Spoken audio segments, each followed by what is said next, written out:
नमस्कार दोस्तों, competition war के यूट्यूब चैनल में आपका स्वागत है। मैं संदीप हाजिर हूं आपके लिए लेकर एनसीईआरटी सीरीज की एक नई वीडियो। दोस्तों, जैसा कि आप जानते हैं कि हम क्लास 11th की राजनीति विज्ञान की राजनीतिक सिद्धांत पुस्तक को डिस्कस कर रहे हैं। दोस्तों, इस पुस्तक को डिस्कस करने की कड़ी में अब हम आ पहुंचे हैं चौथे चैप्टर के अंदर। अभी तक 3 चैप्टर इस पुस्तक के डिस्कस किए जा चुके हैं और उन चैप्टर से रिलेटेड जो वीडियो है वो चैनल पर ऑलरेडी अपलोड कर दी गई है। जो लोग चैनल पर नए हैं उनसे गुजारिश करूंगा कि चैनल को विजिट करें और शेष जो 3 वीडियो राजनीतिक सिद्धांतों की पुस्तक का डाला गया है उसको देखें। उसके बाद यहां से कंटिन्यू करेंगे तो उनको चीजें अच्छे से समझ में आएंगी। तो दोस्तों, आइए शुरू करते हैं। हम सामाजिक न्याय को, और सामाजिक न्याय को हम सोशल जस्टिस बोलते हैं। सोशल जस्टिस को हम आज देखेंगे। दोस्तों, ये पुस्तक आपकी अवधारणाओं से संबंधित जो समझ है वो बेहतर बनाती है और नॉलेज इन डेप्थ जो हमारे टाइटल है इस बुक का, उसको ये पूरी तरह से जस्टिफाई करती है। तो दोस्तों, सामाजिक न्याय क्या होते हैं और सामाजिक न्याय के सिद्धांतों पर एक विस्तृत चर्चा आइए इस सेशन में हम करते हैं। दोस्तों, आइए अब हम देखते हैं थोड़ी सी प्रेम और न्याय के संबंध में न्याय को जस्टिफाई करते हैं। पहले हम न्याय को डिफाइन कर लेते हैं, उसके बाद सोशल जस्टिस जो सामाजिक न्याय है वो अच्छे से समझ में आएगा। एक कथन के माध्यम से इस चीज को समझने की कोशिश करेंगे। दोस्तों, प्रेम के बहुत से रंग होते हैं, उनकी व्याख्या कर पाना आसान नहीं है। फिर भी हम अपनी अंतर्दृष्टि से यह समझ लेते हैं कि प्रेम का मतलब क्या है। उसी तरह से न्याय के बारे में भी हमारी एक सहज अनुभूति या जो समझ होती है वह ये, हालांकि हो सकता है कि हम इसकी ठीक ठीक परिभाषा नहीं दे सकते, लेकिन न्याय के बारे में हमारी एक जो सहजानुभूति होती है वो जरूर बनी होती है। दोस्तों, इस मायने में न्याय भी बहुत हद तक प्रेम जैसा होता है। कैसे? इसके अतिरिक्त प्रेम और न्याय दोनों अपने समर्थकों में भाव प्रवण अनुक्रियाएं पैदा करते हैं, और जैसे प्रेम को वैसे ही न्याय को भी कोई बुरा नहीं कह सकता। यानी कि दोस्तों, जो न्याय है, जस्टिस है, एक पॉजिटिव शब्द है। जिस तरह से लव या प्रेम जो होता है एक पॉजिटिविटी का सिंबल होता है, उसी तरह से जो जस्टिस होता है, न्याय होता है, वो भी एक पॉजिटिव शब्द है, जिससे आप जब कभी भी आपके दिमाग में न्याय आता है तो आपके न्याय शब्द सुनते ही आपके दिमाग में कोर्ट का कुछ सीन, आंखों पर पट्टी लिए तराजू लिए हुए न्याय की एक देवी जिसके दोनों पलड़े बराबर हैं, उस तरह की कुछ कहानियां, पॉजिटिव कहानियां आपके दिमाग में गूंजती हैं। और वही चीज यहाँ इस कथन में कहा गया है कि प्रेम को जिस तरह से हम पॉजिटिव वे में लेते हैं, उसी तरह से न्याय को भी हम पॉजिटिव ही समझते हैं, कोई भी इसे बुरा नहीं कहता। आगे देखते हैं। प्रत्येक इंसान अपने लिए और कुछ हद तक बाकियों के लिए भी न्याय चाहता है। हम जानते हैं कि सभी के मन में एक सामान्य सी जो फीलिंग होती है वो ये होती है कि सभी के साथ न्याय हो, हमारे साथ भी न्याय हो और सभी के साथ न्याय हो, ये हम लोग चाहते ही चाहते हैं। लेकिन प्रेम और न्याय में एक अंतर भी है। अब अंतर क्या है, आइए देखते हैं। प्रेम उन लोगों से हमारे रिश्तों का एक पहलू है जिन्हें हम अच्छी तरह से जानते हैं। अर्थात प्रेम उन लोगों से हमें होता है जिन्हें हम जानते हैं। यदि आप किसी को नहीं जानते तो आप उससे प्रेम कर ही नहीं सकते। अब जबकि न्याय में क्या अंतर है? न्याय का सरोकार समाज में हमारे जीवन और सार्वजनिक जीवन को व्यवस्थित करने के नियमों और तरीकों से होता है, जिनके द्वारा समाज के विभिन्न सदस्यों के बीच सामाजिक लाभ और सामाजिक कर्तव्यों का बंटवारा किया जाता है। इसलिए न्याय के प्रश्न राजनीति का एक केंद्रीय महत्व की चीज है। अर्थात दोस्तों, न्याय का संदर्भ जैसे प्रेम हम जिसको जानते हैं उसको ही करते हैं, और न्याय का अर्थ ये है कि न्याय हम चाहते हैं कि एक सार्वभौमिक तरीके से हो, यानी कि यूनिवर्सल हो, सभी को न्याय मिले, इसकी कामना हम करते हैं। बस यही माइनर सा अंतर प्रेम और न्याय के संबंध में है। अब हम ऐसा तो नहीं कह सकते कि जिसको हम नहीं जानते हैं उससे भी हमारा प्रेम हो। चलिए, मानवता के दृष्टिकोण को सोचते हुए हम ये कह सकते हैं कि सभी लोग खुशी रहे, सुख से अपना जीवन यापन करें। इस तरह की एक पॉजिटिव धारणा हमारे मन में एक मानवीय संरचना होने के कारण होती है। लेकिन जो न्याय होता है, न्याय एक सार्वभौमिक विषय वस्तु के तौर पे लिया जाता है कि हम कामना करते हैं कि सभी व्यक्तियों को न्याय मिले। दोस्तों, इस अध्याय को जब हम पढ़ेंगे तो हमारा क्या क्या क्लियर होगा, किन किन चीजों पे हमारी क्लियरिटी बनेगी, कंसेप्ट क्लियर होगा, उसको आइए हम देख लेते हैं। दोस्तों, इस अध्याय को पढ़ने के बाद आप सामाजिक न्याय की जो अवधारणा है, कंसेप्ट है, और उससे जुड़े मुद्दों को समझने में सक्षम हो सकेंगे। और पहली बात जो आप समझेंगे, आप न्याय के उन सिद्धांतों को पहचान सकेंगे जो अलग अलग समाजों और अलग अलग समय में सामने रखे गए।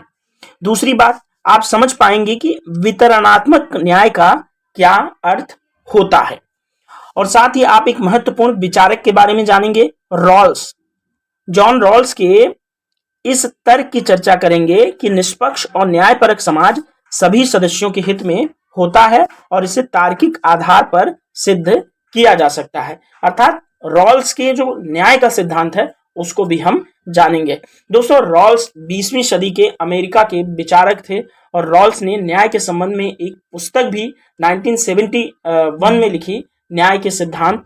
उसी से हम न्याय के सिद्धांत को यहाँ पर लेकर के उसी को चर्चा करेंगे और देखेंगे रॉल्स का न्याय का सिद्धांत। तो दोस्तों, इस सेशन को अटेंड करने के बाद आप इन 3 बिंदुओं पर सोचने में और ब्रॉड अंडरस्टैंडिंग आपकी जो डेवलप होगी वो हो जाएगी। आइए अब विस्तार से चर्चा करते हैं सामाजिक न्याय की। चर्चा करेंगे न्याय क्या है।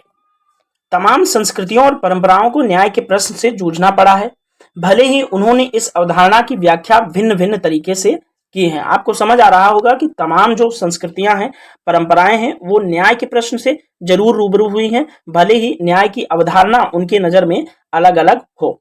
उदाहरण के लिए, प्राचीन भारतीय समाज में न्याय धर्म के साथ जुड़ा था और धर्म या न्यायोचित सामाजिक व्यवस्था कायम रखना राजा का प्राथमिक कर्तव्य माना जाता था। ये भारतीय संदर्भ में है। अब चीन के संदर्भ में देखते हैं। चीन के दार्शनिक हुए कन्फ्यूशियस। उनका तर्क था कि गलत करने वाले को दंडित कर भले लोगों को पुरस्कृत कर राजा को न्याय कायम रखना चाहिए।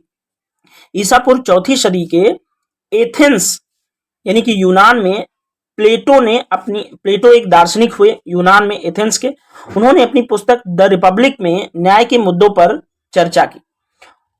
अब सुकरात और उनके युवा मित्रों ग्लाउकान और एंडीमंटस के बीच लंबी वार्ता के जरिए प्लेटो ने दिखाया कि हमारा न्याय से सरोकार होना चाहिए।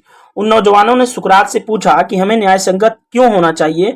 उनका आकलन यह था कि जो अन्यायी है वे न्यायी लोगों से ज्यादा बेहतर स्थिति में हैं, जो अपनी स्वार्थपूर्ति के लिए कानून तोड़ते मरोड़ते हैं, कर चुकाने से कतराते हैं, झूठ और धोखाधड़ी का सहारा लेते हैं, और वे लोग अक्सर उन लोगों से ज्यादा सफल होते हैं जो सच्चाई और न्याय के रास्ते पर चलते हैं। दोस्तों, इतनी चर्चा के बाद न्याय की समझ तो आप में डेवलप हो गई होगी कि न्याय एक पॉजिटिव वर्ड है और न्याय की सभी के लिए कामना हम लोग करते हैं, यानी कि, और इसका अर्थ ये हो सकता है कि जो गलत करने वाले को दंडित किया जाए वही न्याय है। दोस्तों, प्लेटो के जमाने की तुलना में आज यह समझ जरूर बदली है कि किसी व्यक्ति का प्राप्य क्या है, यानी वह क्या पाने का अधिकारी है। आज न्याय की हमारी समझ इस समझ से गहरे में जुड़ गई है कि मनुष्य होने के नाते हर व्यक्ति का प्राप्य क्या है। जर्मन दार्शनिक हुए इमैनुअल कांट, उनके अनुसार हर मनुष्य की गरिमा होती है। अगर सभी व्यक्तियों की गरिमा स्वीकृत है तो उनमें से हर एक का यह प्राप्य होगा कि उन्हें अपनी प्रतिभा के विकास और लक्ष्य की पूर्ति के लिए अवसर प्राप्त हो। न्याय के लिए जरूरी है कि हम तमाम व्यक्तियों के समुचित और बराबर अहमियत दें।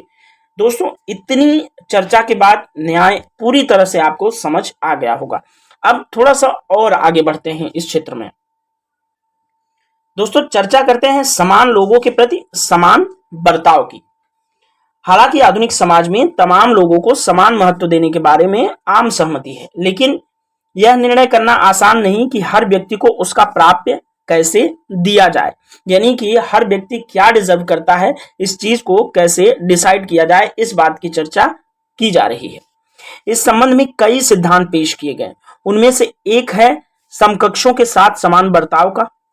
जो न्याय के संबंध में बात की गई कि सभी लोगों को समान रूप से कैसे बर्ताव किया जाए, उसके लिए जो विभिन्न सिद्धांत पेश किए गए, उनमें से पहला जो है वह ये कहता है कि समकक्षों के साथ समान बर्ताव का सिद्धांत माना जाना चाहिए। यानी कि समान एज ग्रुप, जैसे कि 20 साल के जितने लोग हैं उनके साथ समान रूप से बर्ताव। ये नहीं होना चाहिए कि 20 साल का एक व्यक्ति है तो उसको हमने शिक्षा के अवसर, उसको मान लीजिए हमने हार्वर्ड भेज दिया पढ़ने के लिए, एक को हमने दिल्ली विश्वविद्यालय में पढ़ा। ऐसा नहीं है।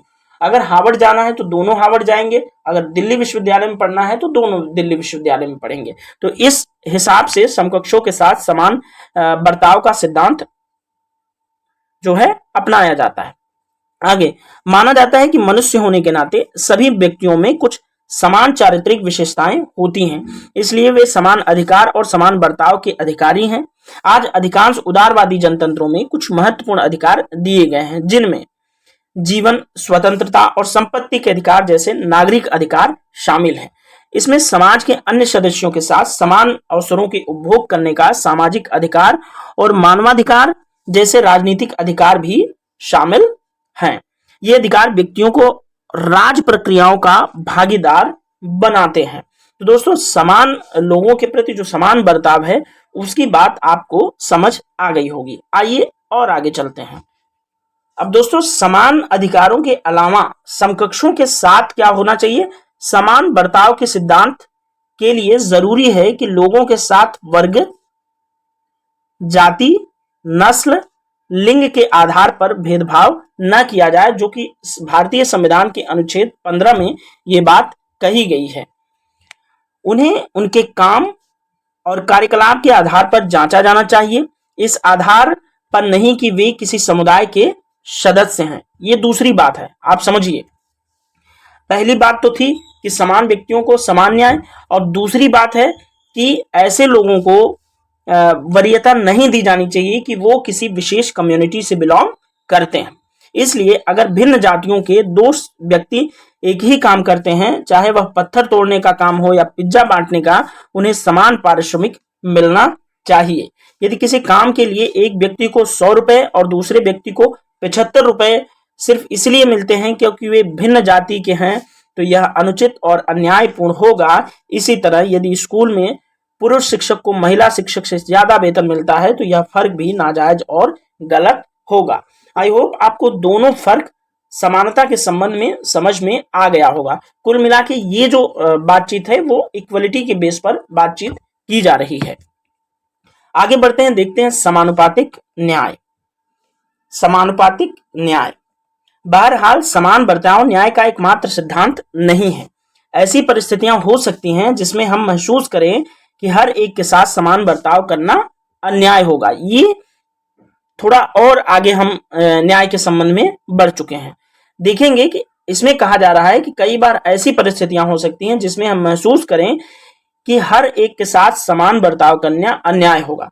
मसलन अगर आपके स्कूल में यह फैसला किया जाए कि परीक्षा में शामिल होने वाले तमाम लोगों का बराबर अंक दिए जाएंगे क्योंकि सब एक ही स्कूल के विद्यार्थी हैं और सबने एक ही परीक्षा दी है, तो आपको कैसे पता लगेगा कि यहाँ आप ज्यादा उचित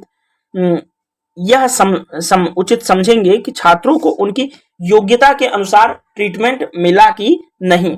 तो इसलिए समानुपातिक न्याय की कंसेप्ट की बात की जा रही है।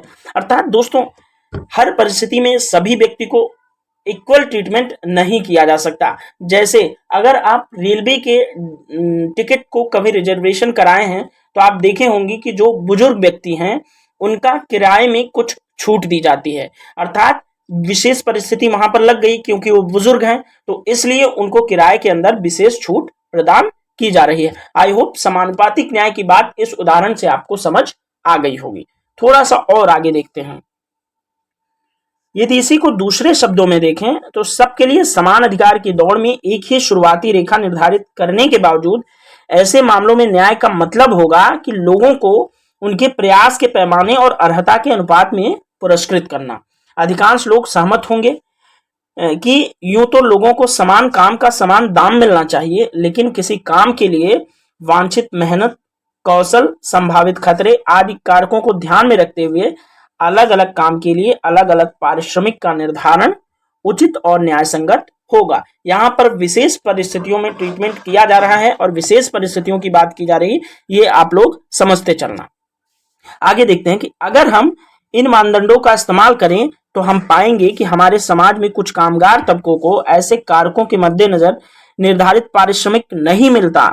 उदाहरण के लिए खनिकों यानी कि जो उत्खनन कार्यों में लगे होते हैं, कुशल कारीगरों, पुलिस कर्मियों जैसे कभी कभी खतरनाक लेकिन सामाजिक रूप से उपयोगी पेशों में लगे लोगों को सदैव वह पारिश्रमिक नहीं मिलता जो समाज में कुछ आम लोगों को होने वाली कमाई की तुलना में न्यायोचित हो। ठीक है दोस्तों, जैसे काम का स्तर भी तो अलग अलग होता है। अब एक अनस्किल्ड लेबर को यानी कि जिस मजदूर में कोई कुशलता नहीं है या कोई हुनर नहीं है, उसको आप 500 देते हैं। एक ऐसे व्यक्ति में जो पूरा कुशल है, किसी अच्छे जगह से पढ़ा है और उसका जो प्रोडक्टिविटी है वो उस मजदूर से कहीं अधिक है, और आप दोनों को अगर बराबर के पैसे, बराबर के वेज उनके काम के लिए देते हैं तो ये किसी भी तरह से न्याय संगत नहीं होगा दोस्तों। ठीक है, तो आपको ये बात अच्छे से समझ में आई होगी। आगे चलते हैं। अब देखेंगे विशेष जरूरतों का विशेष ख्याल। न्याय के जिस तीसरे सिद्धांत को हम समाज के लिए मान्य करते हैं वह पारिश्रमिक या कर्तव्यों का वितरण करते समय लोगों की विशेष जरूरतों का ख्याल रखने का सिद्धांत होता है। तो दोस्तों अभी तक 2 सिद्धांतों की चर्चा हुई, अब हम तीसरे पे आए हैं। तीसरे के अंतर्गत कहा जा रहा है कि वह पारिश्रमिक या कर्तव्यों का वितरण करते समय लोगों की विशेष जरूरतों का ख्याल रखने का सिद्धांत होता है। तो यहाँ पर लोगों की विशेष जरूरतों का ख्याल रखने का सिद्धांत काम कर रहा है और ये अभी तक डिस्कस किए जाने वाला ये तीसरा सिद्धांत है। अब इस सामाजिक न्याय को बढ़ावा देने का से एक तरीका माना जा सकता है। समाज के सदस्यों के रूप में लोगों की बुनियादी हैसियत और अधिकारों के लिहाज से लोगों के लिए जरूरी हो सकता है कि लोगों के साथ समान बर्ताव किया जाए, लेकिन लोगों के बीच भेदभाव न करना और उनकी मेहनत के अनुपात में उन्हें पारिश्रमिक देना भी यह सुनिश्चित करने के लिए शायद पर्याप्त न हो कि समाज में अपने जीवन के अन्य संदर्भों में भी लोग समानता का उपभोग करें या कि समाज समग्र रूप से न्यायपूर्ण हो जाए। लोगों की विशेष जरूरतों को ध्यान में रखने का सिद्धांत समान बर्ताव के सिद्धांत को अनिवार्यतः खंडित नहीं बल्कि उनका विस्तार करता है, क्योंकि समकक्षों के समान बर्ताव करने का सिद्धांत इसमें अंतर्निहित होता है। तो लोगों की जरूरतों का विशेष रूप से ख्याल किए जाने की बात इसमें की जा रही है। अब विशेष जरूरतों या जैसे विकलांगता वाले लोगों को कुछ खास मामलों में असमान और विशेष सहायता के योग्य समझा जा सकता है। अब विशेष जरूरतों वाले लोग, जैसे एक विकलांग व्यक्ति है तो उसे किसी भी बात के लिए या समाज में अपना विकास के लिए उसको एक विशेष जरूरतों की आवश्यकता होगी, विशेष सहायता की आवश्यकता होगी, तभी उसका विकास समुचित रूप से हो पाएगा। लेकिन इस पर सहमत होना हमेशा आसान नहीं होता कि लोगों की विशेष सहायता देने के लिए उनकी किन असमानताओं को मान्यता दी जाए। दोस्तों शारीरिक विकलांगता, उम्र या अच्छी शिक्षा और स्वास्थ्य सुविधाओं तक पहुंच न होना कुछ ऐसे कारक हैं जिन्हें अनेक देशों में विशेष बर्ताव का आधार समझा जाता है। यह माना जाता है कि जीवन यापन और अवसरों के बहुत ऊंचे स्तर का उपभोग करने वाले और उत्पादक जिंदगी जीने के लिए जरूरी न्यूनतम बुनियादी सुविधाओं से भी वंचित लोगों से हर मामले में बिल्कुल एक जैसा बर्ताव करने का परिणाम समतावादी और न्यायपूर्ण नहीं बल्कि कि यह एक बायस्ड विचार हो जाएगा। दोस्तों न्याय के विभिन्न सिद्धांतों पर हमारी बहस ने अब तक यह संकेत दे दिया कि सरकारें कभी कभी न्याय के उपरोक्त 3 सिद्धांतों, समकक्षों के बीच समान बर्ताव, लोगों को मिलने वाले लाभों को तय करते समय विभिन्न प्रयास, कौशलों को मान्यता देना और जरूरतमंदों के लिए जीवन के न्यूनतम मानकों और अवसरों का प्रावधान के बीच सामंजस्य बिठाने में कठिनाई महसूस कर सकते हैं। समान बर्ताव के सिद्धांत पर अमल कभी कभी योग्यता का उचित प्रतिफल देने के खिलाफ खड़ा हो सकता है। योग्यता को पुरस्कृत करने को न्याय का प्रमुख सिद्धांत मानने पर जोर देने का अर्थ यह होगा कि हाशिए पर खड़े तबके कई क्षेत्रों में वंचित रह जाएंगे, क्योंकि अच्छे पोषाहार और अच्छी शिक्षा जैसी सुविधाओं तक उनकी पहुंच न हो पाती है। देश के विभिन्न समूह भिन्न भिन्न नीतियों की तरफदारी करते हैं, जो इस पर निर्भर करता है कि वे न्याय के किस सिद्धांत पर बल देते हैं। ऐसी स्थिति में सरकार जिम्मेदारी बन जाती है कि वह एक न्यायपरक समाज को बढ़ावा देने के लिए न्याय के विभिन्न सिद्धांतों के बीच सामंजस्य स्थापित करे। दोस्तों, न्याय के तीनों सिद्धांतों को देखने के बाद आप समझ गए होंगे कि किसी भी एक सिद्धांत की तरफ झुकाव नहीं किया जा सकता या किसी भी एक सिद्धांत को प्राथमिकता नहीं दी जा सकती। ऐसे संबंध में सरकारों को ऐसी दशा में विभिन्न न्यायपरक सिद्धांतों के बीच जो सामंजस्य है उसको स्थापित करना बहुत जरूरी है। आइए अब हम बात करेंगे न्यायपूर्ण बंटवारे को लेकर। दोस्तों, न्यायपूर्ण बंटवारे को आप थोड़ा सा ध्यान से देखना। आइए हम चर्चा करेंगे न्यायपूर्ण बंटवारे की डिस्ट्रीब्यूशन कैसे जस्टिसफुल तरीके से किया जा सकता है। समाज में सामाजिक न्याय पाने के लिए सरकारों को यह सुनिश्चित करना होता है कि कानून और नीतियां सभी व्यक्तियों पर निष्पक्ष रूप से लागू हों। यानी कि सरकार ये डिसाइड करती है कि जो नीतियां, जो पॉलिसीज हैं, जो लॉज हैं, वो सभी व्यक्तियों पर निष्पक्ष रूप से न्यूट्रल होके लागू किए जाने चाहिए। लेकिन इतना ही काफी नहीं है और इससे कुछ ज्यादा करने की आवश्यकता होती है। सामाजिक न्याय का सरोकार वस्तुओं और सेवाओं के न्यायोचित वितरण से भी है, चाहे यह राष्ट्रों के बीच वितरण का मामला हो या किसी समाज के अंदर विभिन्न समूहों और व्यक्तियों के बीच का मामला हो। दोस्तों, जो भी संसाधन होते हैं उनका हम न्यायोचित रूप से, यानी कि जो भी व्यक्ति उसके लिए डिजर्व करता है उसका बंटवारा किया जाना चाहिए। वो विभिन्न स्तरों पर देखा जा सकता है। यदि समाज में गंभीर सामाजिक और आर्थिक असमानताएं हैं तो यह जरूरी होगा कि समाज के कुछ प्रमुख संसाधनों का पुनर्वितरण हो, जिससे नागरिकों को जीने के लिए समतल धरातल मिल सके। इसलिए किसी देश के अंदर सामाजिक न्याय के लिए जरूरी है कि न केवल लोगों के साथ समाज के कानूनों और नीतियों के संदर्भ में समान बर्ताव किया जाए, बल्कि जो जीवन की स्थितियां हैं और अवसर हैं उनके मामले में भी कुछ बुनियादी समानता का उपभोग करा जाए। दोस्तों, यह हर व्यक्ति के लिए जरूरी माना जाता है कि वह अपने उद्देश्यों के लिए प्रयास कर सके और स्वयं को अभिव्यक्त कर सके। उदाहरण के लिए देखते हैं कि हमारे समाज में सामाजिक समानता को बढ़ावा देने के लिए संविधान ने छुआछूत का उन्मूलन किया है। कमेंट बॉक्स में आप छुआछूत के उन्मूलन का आप अनुच्छेद बताएंगे कि आखिर छुआछूत को, अनटचेबिलिटी को किस अनुच्छेद के अंतर्गत अवैध करार दिया गया है। छुआछूत का उन्मूलन किया जाए और यह सुनिश्चित किया जाए कि निचली कही जाने वाली जातियों के लोगों को मंदिर में प्रवेश, नौकरी और पानी जैसे बुनियादी जरूरतों से न रोका जा सके। विभिन्न राज्य सरकारों ने जमीन जैसे महत्वपूर्ण संसाधन के अधिक न्यायपूर्ण वितरण के लिए भूमि सुधार लागू करने जैसे कदम भी उठाए हैं।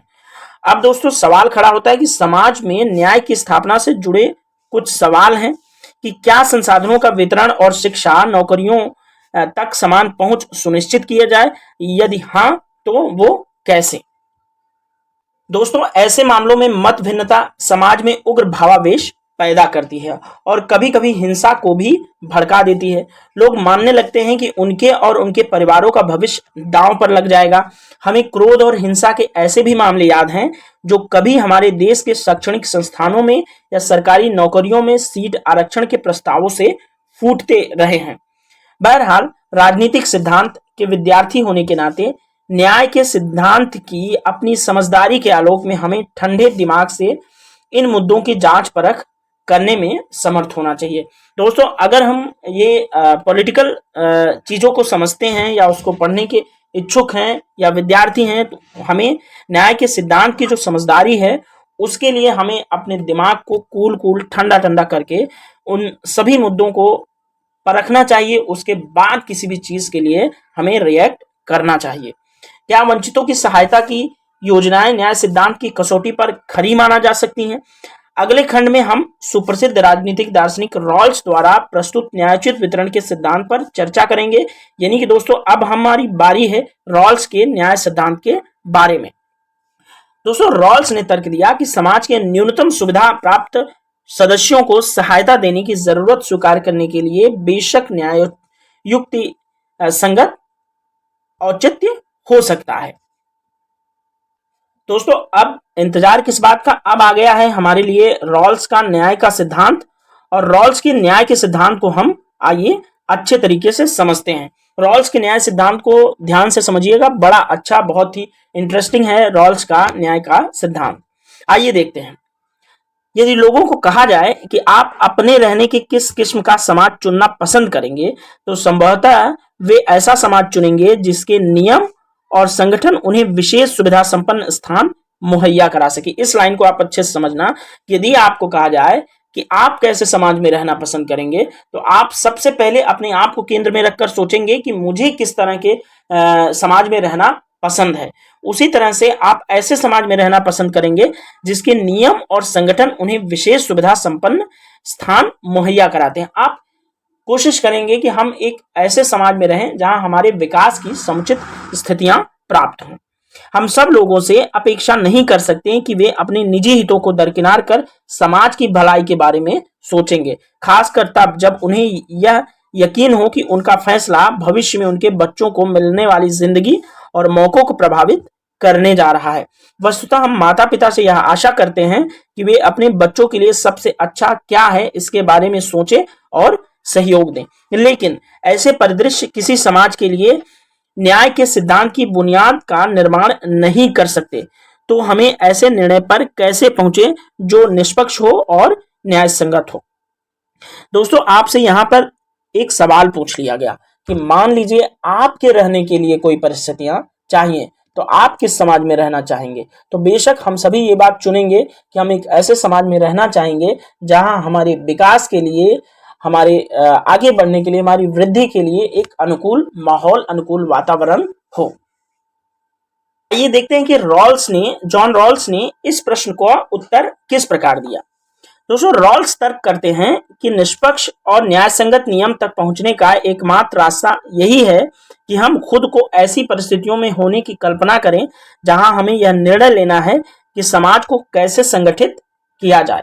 हमें यह ज्ञात नहीं है कि उस समाज में हमारी क्या पहचान होगी, अर्थात हम नहीं जानते कि किस किस्म के परिवार में हम जन्म लेंगे। हम उच्च जाति के परिवार में पैदा होंगे या निम्न जाति में, धनी होंगे या गरीब होंगे, सुविधा संपन्न होंगे या सुविधा विहीन होंगे। रॉल्स तर्क देते हैं कि अगर हमें यह नहीं मालूम हो इस मायने में कि हम कौन होंगे और भविष्य के समाज में हमारे लिए कौन से विकल्प खुले रहेंगे, तब हम भविष्य के उस समाज के नियमों और संगठन के बारे में जिस निर्णय का समर्थन करेंगे वह तमाम सदस्यों के लिए अच्छा होगा। दोस्तों जॉन रॉल्स के न्याय का सिद्धांत बहुत स्पष्ट है। आपको समझ में आ गया होगा कि मान लीजिए हमें एक आइलैंड है, मान लीजिए एक द्वीप समूह है, जिस द्वीप समूह में एक समाज का बसना है। एक समाज में मान लीजिए हमें भी छोड़ा जाना है उसी समाज में, उसी आइलैंड के अंदर। तो मान लीजिए अब हमें कहा जाए कि अब आप उस आइलैंड के अंदर समाज की संरचना को ध्यान में रखते हुए आप डिसाइड करिए कि वहां किस तरह के नियम कानून होंगे। और हाँ, एक विशेष बात यह है कि शर्त यह है कि आपको भी उसी समाज में रहना है। तो सोचिए आप किस तरह की समाज की कल्पना उस आइलैंड के लिए करेंगे। आप जरूर कोशिश करेंगे कि उस आइलैंड पर ऐसे नियम कानून हो जहां सारी जातियां बराबर हों, लोगों के बीच में भेदभाव ना हो। क्योंकि अब ये भी है कि आपको नहीं पता है कि वहां जब भेजा जाएगा तो आपको किस जाति का माना जाएगा, किस पंथ का माना जाएगा, किस समुदाय के अंतर्गत आपको व्यवहार किया जाएगा, ये आपको नहीं पता। जब आपको इस तरह की चीजें ना पता हो तो आप कैसी कपोल कल्पनाएं करते हैं कि वहां सब कुछ अच्छा हो। यही चीज समझाने की कोशिश रॉल्स कर रहे हैं न्याय सिद्धांत के अंतर्गत कि जब हमें पता नहीं होता कि समाज में हम कौन से जाति या वर्ण के अंतर्गत पैदा होंगे, तो हम हमेशा ये कोशिश करते हैं कि जहां भी हम पैदा हों सब कुछ अच्छा ही अच्छा हो। ठीक है, तो आपको रॉल्स के न्याय के सिद्धांत का जो क्रक्स है वो समझ में आया होगा। थोड़ा और आगे बढ़ेंगे हम रॉल्स के सिद्धांत को जानने के लिए। दोस्तों रॉल्स ने इसे अज्ञानता के आवरण में सोचना कहा है। जब हमें कुछ पता ना हो कि आगे क्या होगा तो हमें अज्ञानता के आवरण में सोचना, ऐसा जो है कहा है रॉल्स ने। वे आशा करते हैं कि समाज में अपने संभावित स्थान और हैसियत के बारे में पूर्ण अज्ञानता की हालत में हर आदमी आमतौर पर, जैसे सब करते हैं, अपने खुद के हितों को ध्यान में रखकर फैसला करता है। जो आइलैंड वाला मैंने आपको उदाहरण दिया, इसलिए दिया क्योंकि आपको उसी आइलैंड पर जाना है, वहां रहना है, वहां सर्वाइव करना है, तो आप खुद को ध्यान में रखते हुए फैसला लेंगे ना उस आइलैंड के लिए, जब भी आप नियम कानून बनाएंगे। आगे देखते हैं। चूंकि कोई नहीं जानता कि वह कौन होगा और उसके लिए क्या लाभप्रद होगा, इसलिए हर कोई सबसे बुरी स्थिति के मद्देनजर समाज की कल्पना करेगा। वह देखेगा कि हो सकता है कि मैं सबसे बुरी स्थिति में पैदा हूं, तो सबसे बुरी स्थिति में भी सब कुछ अच्छा हो, ऐसा हर व्यक्ति सोचेगा। यही रॉल्स आपको न्याय के सिद्धांत के बारे में समझाना चाह रहे हैं। खुद के लिए सोच विचार कर सकने वाले व्यक्ति के सामने यह स्पष्ट रहेगा कि जो जन्म से सुविधा संपन्न है वे कुछ विशेष अवसरों का उपभोग करेंगे, लेकिन दुर्भाग्य से यदि उनका जन्म समाज के वंचित तबके में हो जाए जहां ऐसा कोई अवसर न मिले, तब वे क्या करेंगे। यही बात समझाने की आपको कोशिश कर रहे हैं रॉल्स के इस सिद्धांत का मेन क्रक्स ये है कि हमें किसी भी चीज के बारे में सोचते वक्त समाज में तटस्थ होना बहुत जरूरी है, न्यूट्रल होना बहुत जरूरी है। सभी के साथ समान बर्ताव करने की कोशिश की जा सकती है, लेकिन विशेष परिस्थितियों की बात अलग होती है। तो हम इक्वलिटी की बात जो कर रहे हैं रॉल्स, उसको हम एक ब्रॉड अंडरस्टैंडिंग के लेवल पे समझ सकते हैं। इसलिए अपने स्वार्थ में, यहां देखेंगे कि इसलिए अपने स्वार्थ में काम करने वाले हर व्यक्ति के लिए यह उचित होगा कि वह संगठन के ऐसे नियमों के बारे में सोचे जो कमजोर तबके के लिए न्यायोचित अवसर सुनिश्चित कर सके। इस प्रयास में दिखेगा कि शिक्षा, स्वास्थ्य, आवास जैसे महत्वपूर्ण संसाधन सभी लोगों को प्राप्त हो, चाहे वे उच्च वर्ग के हों अथवा निम्न वर्ग के। दोस्तों, मुझे गांधी जी का एक जंतर याद आता है। एनसीईआरटी के अंदर गांधी जी का एक जंतर कहीं कहीं आपको मिलता होगा कि गांधी जी कहते हैं कि अगर तुम किसी उच्च पद पे बैठे हो और किसी डायलेमा के उपापोह की स्थिति में हो कि मैं किस तरह का नियम बनाऊं, तो तुम्हें याद रखना है कि तुम याद करो एक ऐसे व्यक्ति को जो सबसे गरीब व्यक्ति आपने देखा हो कभी, और उसको ध्यान में रखकर नीतियां बनाओ, काम करो कि अगर तुम्हारी नीतियां उस गरीब व्यक्ति को किस तरह से इफेक्ट करेंगी या उस गरीब व्यक्ति को कितना नुकसान या लाभ में डालेंगी, तब तुम पाओगी कि जो तुम्हारा अहम है वो मिट रहा है और तुम फैसले लेने की एक अच्छी स्थिति में हो। दोस्तों, रॉल्स का सिद्धांत अच्छे से आपको समझ में आ गया होगा कि रॉल्स का सिद्धांत बेसिकली निष्पक्ष होने पर, तटस्थ होने पर बात करता है कि हम कोई भी फैसला समाज में बहुत न्यूट्रल होकर करें और ये सोच कर करें कि अंतिम व्यक्ति हमारे फैसलों से किस तरह से प्रभावित होगा। दोस्तों, रॉल्स के न्याय सिद्धांत के बाद अब हम चर्चा करेंगे सामाजिक न्याय का अनुसरण की। आइए देख लेते हैं कि सामाजिक न्याय का अनुसरण कैसे होता है। दोस्तों, यदि किसी समाज में बेहिसाब धन दौलत और इसके स्वामित्व के साथ जुड़ी सत्ता का उपभोग करने वालों तथा बहिष्कृतों और वंचितों के बीच गहरा या स्थायी विभाजन मौजूद है, तो हम कहेंगे कि वहां सामाजिक न्याय का अभाव है। हम यहाँ सिर्फ समाज में विभिन्न व्यक्तियों के न्याय जीवन यापन के सिर्फ विभिन्न स्तरों की चर्चा नहीं कर रहे हैं। न्याय के लिए लोगों के रहन सहन के तौर तरीके में पूर्ण समानता और एकरूपता की आवश्यकता नहीं है, लेकिन उस समाज को अन्यायपूर्ण ही माना जाएगा जहां धनी और गरीब के बीच खाई इतनी गहरी हो कि बिल्कुल भिन्न भिन्न दुनिया में रहने वाले लगे। ठीक है, तो दोस्तों यहाँ पे ये बात कही गई है कि एक ऐसे समाज की कल्पना हम कभी नहीं कर सकते जहां पर न्याय का अभाव हो। वंचित ऐसी दुनिया में, यहां पर गहरी खाई की बात की जा रही है कि वंचित वर्ग अपेक्षाकृत ऐसी स्थिति सुधारने का मौका ही कभी न मिले, चाहे वे कितना भी कठिन श्रम क्यों न करें। दूसरे शब्दों में, न्यायपूर्ण समाज लोगों के लिए न्यूनतम बुनियादी स्थितियां जरूर मुहैया कराना चाहिए ताकि वे स्वस्थ और सुरक्षित जीवन जीने में सक्षम हो सकें और समाज में अपनी प्रतिभा का विकास कर सकें। इसके साथ समान अवसरों के जरिए उनके चुने हुए लक्ष्य की ओर वे बढ़ सकें। तो दोस्तों, आपको ये बात समझ में आ गई होगी। आइए अब एक और टॉपिक की तरफ बढ़ते हैं जिसका नाम है मुक्त बाजार। दोस्तों, मुक्त बाजार बनाम राज्य का हस्तक्षेप, इसकी हम चर्चा करेंगे। आइए देखते हैं। मुक्त बाजार के समर्थकों का मानना है कि जहां तक संभव हो व्यक्तियों को संपत्ति अर्जित करने के लिए मूल्य, मजदूरी और मुनाफे के मामले में दूसरों के साथ अनुबंध और समझौते में शामिल होने के लिए स्वतंत्र रहना चाहिए।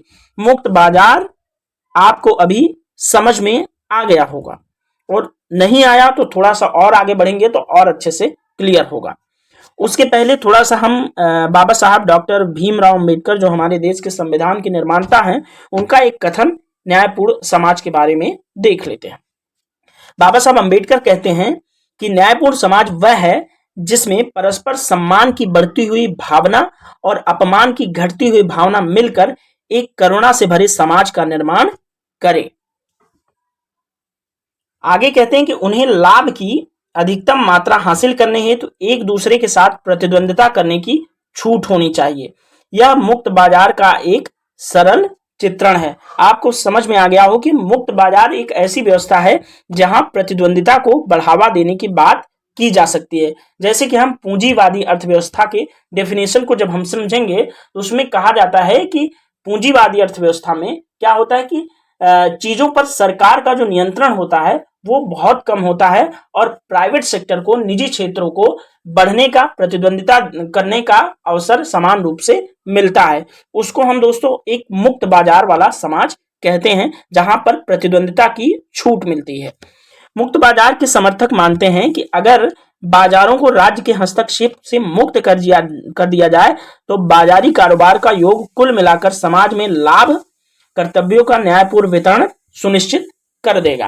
दोस्तों, मुक्त बाजार के समर्थक लोगों का क्या कहना है कि अगर हम बाजार को राज्य के, यानी कि जो गवर्नमेंट का कंट्रोल है, वो कम कर दें तो क्या होगा कि समाज के अंदर कारोबार का जो कुल योग होगा वो समाज उससे लाभ की स्थिति में जाएगा, और कर्तव्यों का जो वितरण होगा वो न्यायपूर्ण रूप से होगा। जैसे आज अगर आप एनडीए गवर्नमेंट को देख रहे हैं तो उसके अंदर क्या हो रहा है, प्राइवेटाइजेशन ज्यादा किया जा रहा है। तो इनका जो इस संबंध में, प्राइवेटाइजेशन के संबंध में जो गवर्नमेंट का मत है, वर्तमान हालिया गवर्नमेंट का, वो ये कहना है कि अगर मुक्त बाजार व्यवस्था होगी तो ऐसे में सभी व्यक्तियों को लाभ कमाने का अवसर मिलेगा, सभी व्यक्तियों को इंडस्ट्री लगाने का, स्टार्टअप करने का मौका मिलेगा। तो इस तरह की कुछ आइडियोलॉजी के साथ वो लोग आगे बढ़ रहे हैं। तो ऐसे संबंध में मुक्त बाजार को बढ़ावा हालिया गवर्नमेंट दे रही है। ये बात आपको मुक्त बाजार से समझ में आ गई होगी। आगे बढ़ते हैं। इसमें योग्यता और प्रतिभा से लैस लोगों को अधिक प्रतिफल मिलेगा, जबकि अक्षम लोगों को कम हासिल होगा।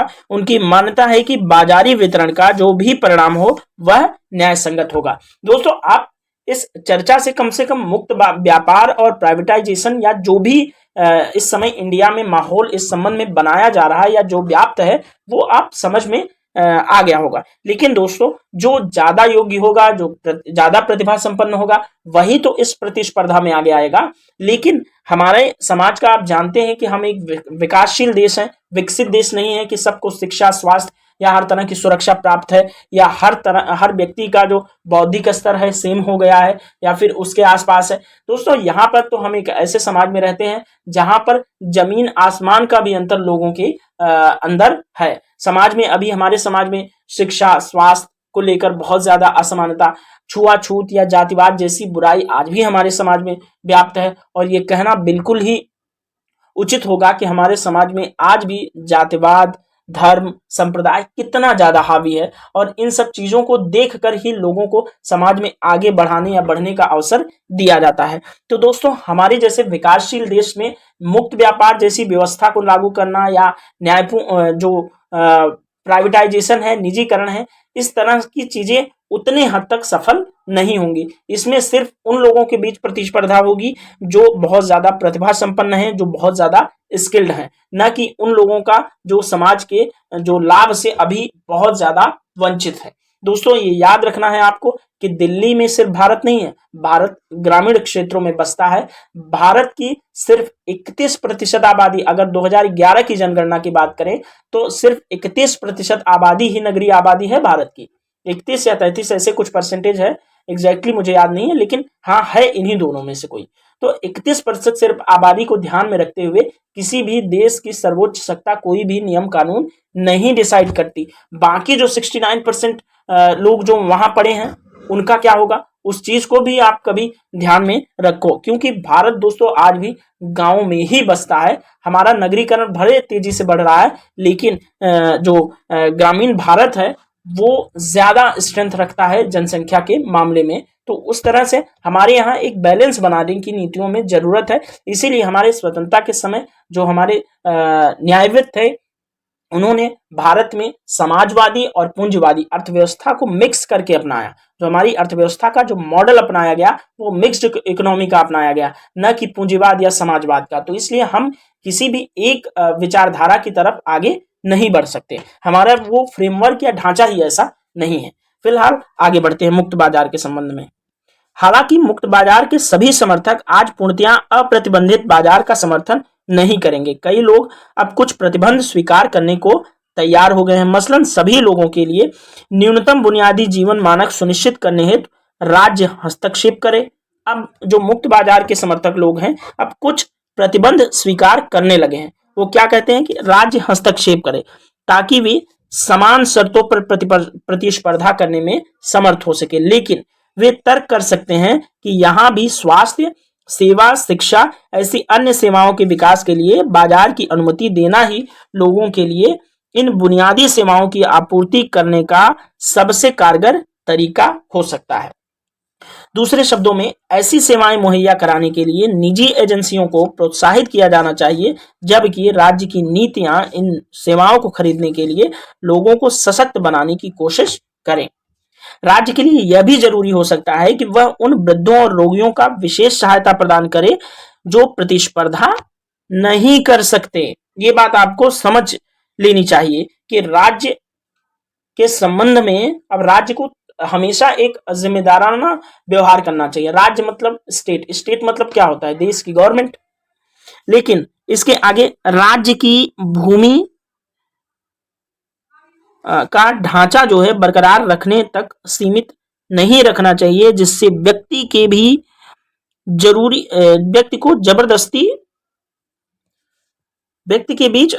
व्यक्तियों के बीच जबरदस्ती जो है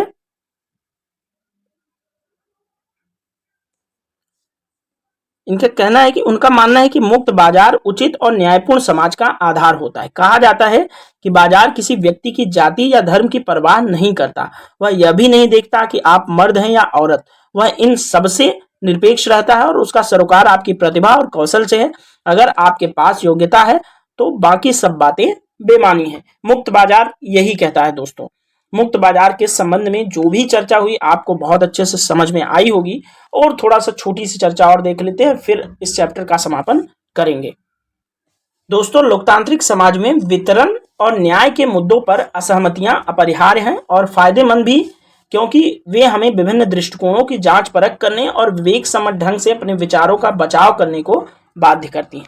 वाद विवाद के जरिए इन असहमतियों के बीच राह निकालने का ही दूसरा नाम दोस्तों राजनीति होता है। हमारे अपने देश में अनेक किस्म की सामाजिक और आर्थिक विषमताएं मौजूद हैं और उन्हें कम करने के लिए बहुत कुछ करना बाकी है, और न्याय के विभिन्न सिद्धांतों के अध्ययन से हमें इसमें शामिल मुद्दों पर बहस करने तथा न्याय के अनुसार सर्वोत्तम रास्ते के बारे में एक सहमति पर पहुंचने में मदद मिलती है। तो दोस्तों, आज का जो हमारा चैप्टर था सामाजिक न्याय, उसमें जो भी बहस हुई आपको अच्छे से समझ आई होगी।